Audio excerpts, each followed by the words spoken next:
So we've had a lot of tournaments lately, and especially we just had my TCG Rewind Invitational, so thanks to the guys that came and participated in that. That was a qualifier for Worlds, so congrats to the players that ended up getting their invites.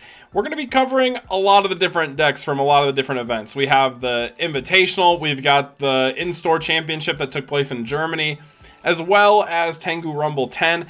I kind of was waiting for my Invitational to finish to just do it all in one video so I could cover all the lists.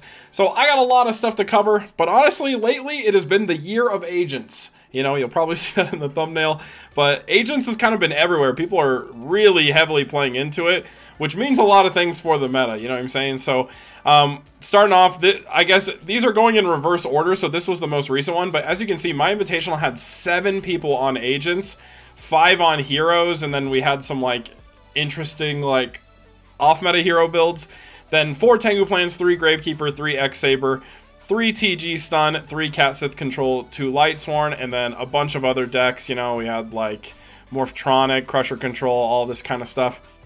So, pretty interesting spread of decks, but what's surprising is just how many agents we're seeing. And honestly, agents did actually do perform pretty well in terms of top cut this tournament. But I would say that, you know, it gave kind of a free line for the actual winner. So we'll kind of hop in, we'll take a look. So we'll start off with the first deck here on the list. So we got Jiro Gan, I'm not sure how to pronounce that, who is playing agents. And I mean, not much to say. The interesting thing about this list is they opted for no effect negation in the main deck. So no Veiler, no Herald. I feel like that's super, super punishing to like do that because of the fact that Trishula is a hell of a card, man, and I would not like to have 0 defense against it. We got 2 Veilers in the side, so I'm not sure how this tested, but I mean, outside of that, it's basically just your standard agents. We got a couple Chaos Orcs, so we're going a bit heavier on the Chaos package, but the little spicy creature swap is a nice little tech too, but yeah, really interesting. There was no effect negation. We also got the Spirit Reaper, which, I mean, I kind of like Spirit Reaper in agents. I think it makes some sense. So, not too bad. But yeah, I'm just curious how it felt to not be able to, like, respond to, like, Caius or Trishula, stuff like that. I just think Veiler's too useful. So, I'm really interested to know how that played out for them. But yeah, also, full disclosure, apologies, I do not have the Dueling Book download links for these decks this time around. So, I am literally going to be using screenshots.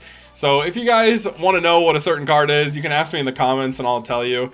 But yeah, ain't no shot I'm going to build all of these decks because we have a ton to go over. There's like 16 decks. I'm not going to build them on Dueling Book. So, you know, we got to deal with what we got, which is screenshots. So, yeah, so that was 8th place or 7th, 8th. And then we're going to move on to the other 7th, 8th player, which was Syon, who is on Dragoonity. Syon has brought this list back. Looks like he's back on the Dark Samorg in the main. But this list performed really, really well. I think I can't remember what deck it ended up losing to. I think it was Heroes in the long run. But yeah, I mean, still, like, Syon's consistently topping with this Dragoonity list, and it's looking really, really strong. I also think Dark Samorg has been huge. This card might be, like, more relevant than a lot of people think. I actually think there's a lot of decks that could tech this card, and it might just be more valuable than other things. Like, because basically, like, Syon could honestly opt to try to go almost like a Chaos route, but instead go for, like, you know, but, like, instead he's opting for the Dark Samorg just to play around back row decks, which is, like, pretty strong. The other thing I'm noticing is, I think before they were on 2 copies of Red Eyes Wyvern, but now it looks like 3. So bumping that up to try to constantly loop the Red Eyes Darkness Metal. Not sure how well that went or how good that was. I guess it also is really valuable discard fodder for Dragon's Ravine when you're trying to, like, get set up with your Dragoonity package. Either way, really cool to see someone continuously pushing the limits of Dragoonity and making it, like, go up super far, you know? So now we'll move on to 5th, 6th. So we got Jin with Tangu Plant. Very heavy trap lineup on this build. We've got, like, double bottomless and the Mirror Force, so going like 43 cards, which honestly could be kind of good. Like, I could see it. The main reason is, like, I think one of the issues with Tangu Plants is drawing multiple Tengu. Like, I feel like I'm always prone to doing it, so I'm not a fan. But, like, I do think that it's, like, So like you could like I guess warrant having more cards in your deck, which like Tangu Plant has a lot of really just generically good cards, a lot of like things you can tech in. Although I'm always a fan of 3 Econ. I think Econ's the best card in this deck. But yeah, it's basically just standard Tangu Plants, but we got a little bit of extra trap cards here. Opting for like Breaker, Snowman Eater in the side. But yeah, definitely just a standard Tangu Plant list outside of, you know, we're bumping up the deck numbers just to try to reduce Brickin' a bit would be my assumption. It's weird to think that like adding more cards to the deck is like reduces bricks, but I would say it probably reduces your chances of seeing multiple Tengu in the hand, which is probably ideal. Or, I mean, not even probably, it's definitely ideal. Then we have Amazing Mike Man making another top appearance on his deadly Jirax. I'm liking to see like just how clean and polished the list is. He's going for heavy back row hate this time around. We got triple MSC, triple Lance, not trying to mess with any back row, which honestly gives him a pretty favorable matchup into a lot of like back row decks. You know, like I said, like Lance is already a really powerful deck or powerful card into heroes, but you got triple MSC heavy as well. I really think it seems like Amazing Mike Man has really shifted to just playing around the power of the monsters of Jirax, because Velo just sits there and floats and is annoying, and you can just slam a Trish so quickly. So the best thing to do would be stop back row and interrupt your opponent from doing that. And I think this is like a pretty smart approach to it. My only thing I'm kind of wondering about is I was kind of wondering if cutting Guaiba isn't worth it. Like cutting Guaiba down to like 1 copy. Because unlike, like, I feel like Guaiba might be bait in this deck where it's like, it feels really good if you can swing over stuff. But at the same time, it feels really bad because like, the only card you're really gonna want to get is like Alo to tribute back into a Velo. You know, like you're never like, it's not like you're making Logias with this card. So it almost feels a bit lower impact than like I've seen, like, especially watching him during the tournament. I saw Dino be super relevant to like swing over a monster and then get the draw too. I feel like that felt better than like summoning a monster from deck. I could be wrong. I mean, I also saw a lot of back row used on Guaiba. So I mean, if Amazing Mike Man's out there in the comments, I'm curious what you think. Like, because I feel like you mentioned maybe reducing this down and maybe you decided not to, but I've always wondered if like there isn't just a better monster. Like for example, I was running Tengu in my build, and Tengu felt kind of good because of how easy Trish was, but I don't know if it's Tengu either. I'm honestly not sure, but would be interested to hear your thoughts. Also, Blackhorn of Heaven in the side. I saw multiple people on this card, and this card looked really relevant. It looked really nice. Honestly, it makes me tempted to mess with Blackhorn because I literally saw this card hit a Trishula on stream, and that was wild. Like, that's so much value from a single trap card because it negates the summon, destroys it. It's just kind of insane. So, yeah, I am a big fan of this card, and I kind of want to mess with it myself, but I'm glad to see it in there. Also, the side deck looks a lot cleaner, too. And I like, I don't know if you guys noticed this, but we never have Stardust Dragon in the extra deck. Like, Amazing Mike Man just doesn't run it. I'm not sure why. Maybe because 8s are pretty difficult to access. I mean, definitely because 8s are difficult to access. So if you're going to have one that can, like, spot remove. I guess it would be my line of thinking for it. But either way, really cool to see. Really glad to see Jirax back in it. Glad to see Amazing Mike Man back in it. I feel like it's been a minute since we saw him with his Jirax. But, hey, he got his Worlds qualification spot off this tournament. So Jirax, you know, hopefully we'll see him fighting at Worlds. You know, that I would love to see it. All right. Then we're moving on to, we have Best Yu-Gi-Oh! Player NA. But we on the stream called him Banded Keith. Also on the agent. So you're seeing we had a lot of those agents actually translate to top cut, which is kind of rare. I feel like when we get oversaturated with a deck, it doesn't usually happen. So it's impressive to see just how many agents were up in there. And we got like the maximum, like, I'm trying to drop Christia build here. You know, you got the triple Herald of Orange Lights with the double Christia.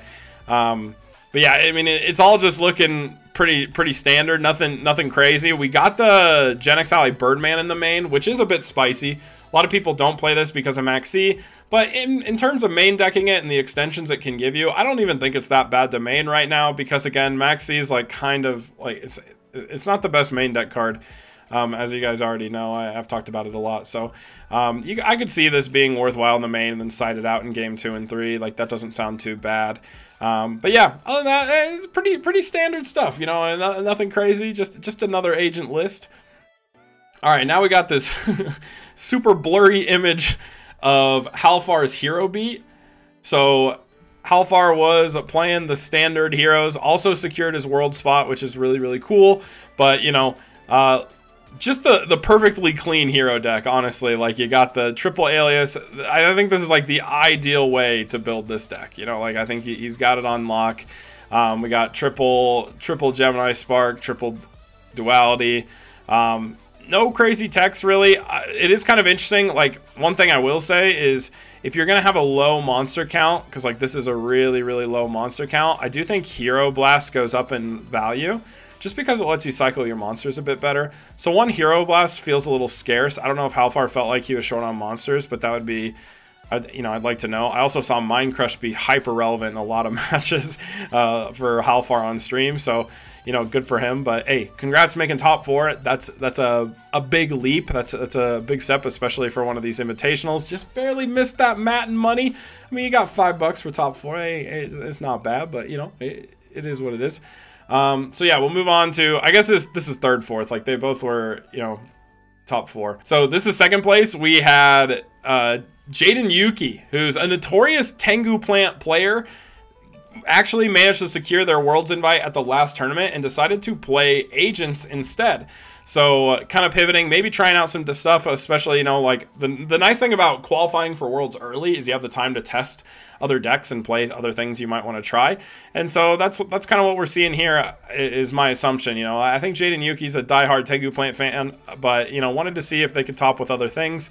And, you know, honestly, this list looks damn near identical to the other one we saw. So, yeah, I don't know. There's not too much to touch on it, but it is basically your standards agents playing heavy for Christia, which, you know, Christia is one hell of a card. It is a very imbalanced card. But, yeah, so that's like all the decks up to this point, but this is why I think we have a clear winner. All right, this is why Gravekeepers won this event, and I'm not surprised at all. In fact, when I was looking at top 8, I felt like Shinu had the freest bracket I've ever seen in my life for Gravekeepers. So this was Shinu. He's the back row goat. You know, he's always playing them back row decks. And I mean, if you just look at the rest of top 8, you know, we got agents, we got heroes, we got agents, we got Jurak. Most of these decks have borderline unwinnable matches versus Gravekeepers, right? So it's pretty sad, you know. There ain't no way you're losing, you know. We were watching on stream, and I literally saw, like, and this is why I feel kind of bad for Amazing Mike, man, because honestly, I don't know if y'all have ever played Juraks into Gravekeepers, but that matchup is, it's awful.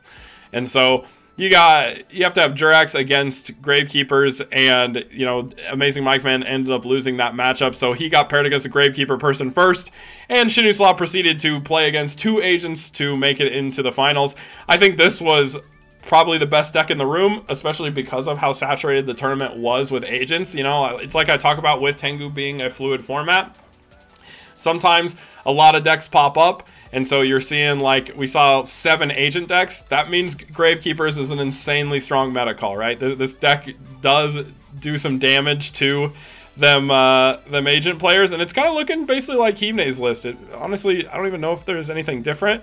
If you guys are curious about the alert in the side, they brought it up. The reason why the alert's in the side is because it's not the best card to actually main, but they think it's worthwhile siding if you're playing in a matchup where Royal Tribute's going to auto win you the game, right? So, for example, against agents, you side this in so you can try to turbo to your Royal Tribute as quickly as possible. It just adds another draw card, but on its own, it's not that great because of how low your monster count is. At least that's what I understood from what was said. I kind of skimmed it, so, you know, that's me being a typical Yu-Gi-Oh player, not knowing how to read. But yeah, so congrats to these guys. Congrats to Shinu and Jaden Yuki. They both win the beautiful Tangu Plant TCG Rewind mat that I am having custom ordered for them, so that's really, really cool. And just as a reminder, guys, our next Worlds qualifier, just like this one, is going to be on January 20th. It'll be in the Tangu Plant Discord, so make sure you guys are ready for that. You know, we got $500 prize already allocated for our Worlds, and there's a very good chance that goes up. So make sure you guys are on the lookout for that. We'd love to see more players come out. For every 8 people we have entered, that gives an extra World spot. So just by adding more people to the tournament, we get more people to qualify for Worlds, and they get passed down if someone someone already has it. So the goal is to get as many people as we can qualified for Worlds, you know, at least the people who deserve it. You know, you got a top to get there, and that's pretty cool. So, yeah, that is going to be it for my Invitational. You know, like I said, I think the biggest takeaway we can take from this is that agents are kind of getting real popular again, and that also means that it might be the age of the Gravekeeper. You know, it might be time for Gravekeepers to come out. Even heroes, I think, are pretty favorable into agents. So, like, or at least pretty decent into them. So, I think there's a very real world where we start seeing more of those decks coming out. But moving on, we got the Tengu Mania Store Championship. This was kind of a smaller tournament that took place in Germany. But we did see some pretty interesting decks, so I figured it was worth covering. The meta breakdown is, like, pretty like, you know, like I said, 15 people entered, so 2 Tangu Plant, 2 Agents, 2 Falcon Punch, 2 Karkuri, 2 X-Saber, 1 TG Stun, 1 Lightsworn, 1 Machina Gadget, 1 Crusher Control, 1 Gravekeeper. The Crusher Control deck actually had a pretty good run, if I remember right. I don't even remember what the top 4 decks were, so we're gonna look at this together, basically. So, yeah, we'll take a look. So, yeah, 4th place, or top 4, was actually Crusher Control. So we had Alucard D. I haven't seen this player much, but yeah, they ended up doing really well with this Crusher Control list, and this is a pretty clean looking list. I do like it. It looks a lot better than like the initial ones we were seeing, but Crusher Control isn't looking like that bad of a deck. This is its like 2nd or 3rd time getting a top cut, which is like, it's not that bad, you know? I mean, I don't know how insane it is, but like, I definitely see the merit, you know. They're like, you know, we got Thunder King. It's basically just good cards deck, but Crusher with like Ultimate Offering can go so hard, especially when you're involving things like Tour Guide, stuff like that. So, I don't know, really cool to see. And like I said, I do really like how this list is going. We got Veilers in it at least, so we have some effect negation. Would like to see the 3rd Veiler squeezed in somehow, but space looks pretty tight in this deck. I understand why, like the ratios for pretty much everything else. So, it's a little tricky. But I do think maybe making room for that 3rd Veiler could be worthwhile. Maybe cut the Allure, you know, take a page out of the Gravekeeper book. But yeah, either way, congrats for making top 4. That's like crazy, you know, to see Crusher Control making another appearance. Moving on to top 4 as well. So the other top 4 player, we had Doba, our faithful judge. You know, Doba judges a lot of our events. Shout outs to Doba. Doba is a great person, you know, always helping out. Judges our events for free, guys. You know, you gotta appreciate the community. So Doba coming in with this Karkuri list, going for the teleport or the machine duplication Karkuri, going like heavy combo, which is pretty spicy. I mean, this looks like the most maxi-able list I've ever seen in my entire life. And I'm not sure how punished he was. I also noticed he didn't elect to side out the instant fusions during game 2s and 3s. So, like, your opponent's definitely putting triple maxi in against you. And so I think maybe, like, a thing that would elevate this deck a bit further, if you do want to go the combo route, is you probably want to drop the, like, cut some of these, like, heavy special summon cards and, like, dial it back a bit and play a bit more slower and control build. Which, like, it kind of seems like that's present, but like the monster lineup makes it really hard, so you almost need to like adjust it a bit to pivot, or just all in. Maybe the Di-Fi is there to prevent maxis, and it's just totally fine, right? So I don't know. I'd be interested to know, Doba, if you're watching this video, let me know. Like, did you just use this to deal with maxi and then combo? Like, was it actually effective? I'm also not a fan of machine duping Karkuri because I feel like Kamoichi is your best playmaking card, and to duplicate it feels really bad. And this is on normal summon search, so duplicating that doesn't feel good either. So yeah, I'm not entirely sure, but completely different style from what I'm used to. But maybe Doba enjoyed it. I don't know. Doba, in the comments, let me know what you think. So then moving on to 2nd place, we have Tangu Plant. This was Umatsaran. I'm sorry if I'm butchering your name. I have no idea. But yeah, got 2nd place with Tangu Plant, and I'm pretty sure this is literally Billy Break's list. It's just identical. So we're doing the literally just the old faithful. Run back to Billy Break list. Managed to get 2nd place, so, you know, Billy was onto something. It ain't that bad, you know. But yeah, one of the few Tangu Plant players in this tournament, which was interesting. But Yeah, I mean, like I said, there's really not much to say. Look, this kind of looks like a clean net deck, and it probably just played well, and that's how it be. So, and then finally we got first place. We had Dark Signer finally getting his dub with Falcon Punch. Congrats to Dark Signer. You know, Himne was always the guy to win with like top or win with Falcon Punch, and even though this was Dark Signer's creation, so he finally gets credit for winning with his own creation. Looking good, and honestly it looked really good during the tournament itself. I'm glad to see Falcon Punch get more representation and catching another dub. This deck is so cool. Honestly, it's something I've kind of been tempted to tamper with myself. It's a lot of fun, and yeah, it feels good. It's a really you gotta play a smart game to make it work, but it's really rewarding. So yeah, really cool to see. This Neospace and Grand Mole on the side was super clutch. I think that's like a new addition, but this card was like kind of going off. It's really nice because you can search it with Sangan and just out problem cards, and it's another card you can bring back with, you know, limit reverse and then bounce to hand, so then you can keep a dead limit reverse. So I actually love this card as an addition to the deck. I think it makes a lot of sense. But yeah, so that was the German Store Championship. I'm sorry to like go through this so quickly, but we just have so many decks to cover, and I don't want this video to go on for like an hour. So we got Tengu Rumble. This is our multi-day event we do basically monthly, where you guys can sign up and you have 72 hours to play out your round. This is a free entry tournament as well. I mean, all our tournaments are free entry. I don't know about the Store Championship one. That probably operates different, but yeah, so we've got we basically got 72 hours play out your match, and this kind of gives you time to play if you don't have a lot of time to like commit to a full day tournament. This is a really good tournament for you because you just schedule your match at some point with your opponent.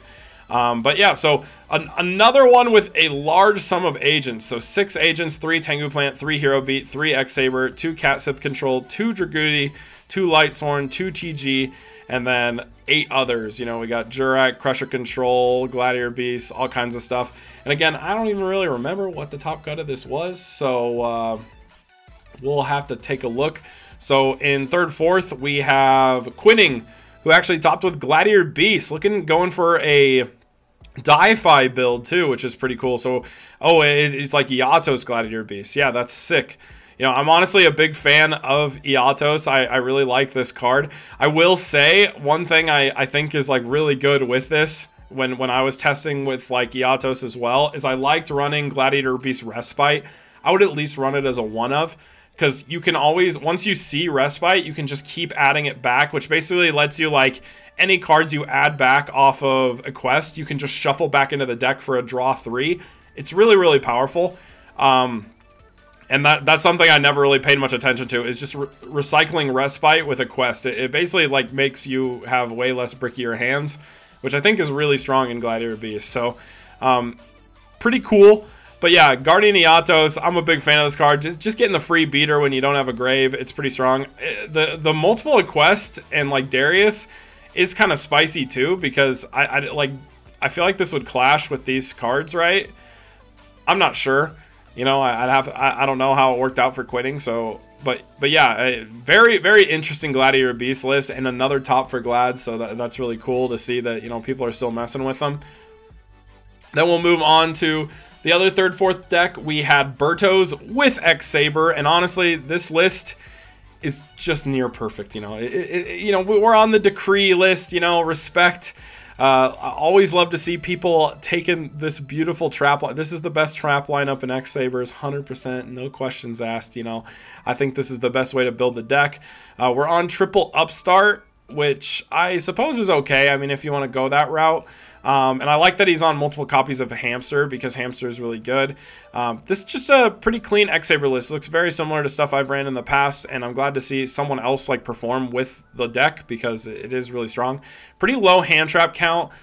This is one thing, is I think Effect Veiler is a mandatory 3 of an X-Sabers because of how good it is against agents. Like, the reason why agents is a tough matchup for X-Sabers is because of Hyperion pops, but like, you don't have to worry about that if you got triple Veiler, or at least it kind of mitigates it a bit. You know, you want to have a semi-favorable matchup against agents as best as possible, so 3 Veiler I think is mandatory for that matchup. So definitely something to think about. Also, I mean, this is a tech I talked about in my in-depth X-Saber guide, but I love TG Striker and X-Sabers. I don't think I'd ever play without it after using it. Like, it just gives you so many options. For example, your opponent has a Hyperion, you drop Striker, normal, a Dark Soul, Synchro for Catastor, you get a Search, you get out the Hyperion. Just a lot of perks to it. So I'm a really big fan of that card. So, you know, I think other people should mess with it, but this list is totally fine, you know. I also think 3 Hamster is really good too, but, you know, it's just a matter of preference. It's okay. Either way, 3 Fall Troll is interesting, though. I will say that. I don't know how well this worked. A lot of people don't do 3 Fall Troll because it's kind of bricky, and you only really need it when you're trying to, like, go off. But I will say that having multiples like this, especially when we're on Reinforced Truth and Hamster, you probably can access it pretty easy. I honestly thought about upping my Fall Troll count as well just because of that. Like, this card is, like, the best card in the deck by far. It's so good. So, yeah, definitely interesting to see. Love to see some people bringing X-Sabers into the top. You know, I don't have to be the one to do it. Love to see it.